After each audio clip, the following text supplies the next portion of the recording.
भारतीय जहरियत का मुंह तोड़ जवाब देने पर वजीर आजम शहबाज शरीफ की अपील पर आज मुल्क भर में यौम तशक्कुर मनाया जा रहा है। वजीर आजम ने अपने बयान में कहा है कि इस कामयाबी पर अल्लाह के शुक्रगुजार हैं।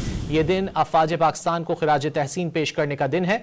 उन्होंने अपील की कि कौम आज पूरे मुल्क में इज्तिमाई दुआओं और नवाफिल का एहतमाम करे।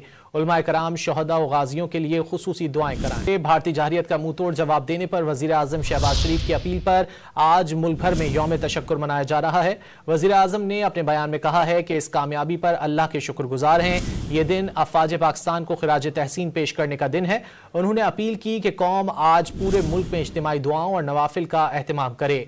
उलमाए कराम शहदा और गाजियों के लिए खुसूसी दुआएं कराएं। भारतीय जहरियत का मुंह तोड़ जवाब देने पर वजीर आजम शहबाज शरीफ की अपील पर आज मुल्क भर में यौम तशक्कुर मनाया जा रहा है। वजीर आजम ने अपने बयान में कहा है कि इस कामयाबी पर अल्लाह के शुक्रगुजार हैं। ये दिन अफवाज पाकिस्तान को खिराज तहसीन पेश करने का दिन है। उन्होंने अपील की कि कौम आज पूरे मुल्क में इज्तिमाई दुआओं और नवाफिल का एहतमाम करे। उलमाए कराम शहदा और गाजियों के लिए खुसूसी दुआएं कराएं।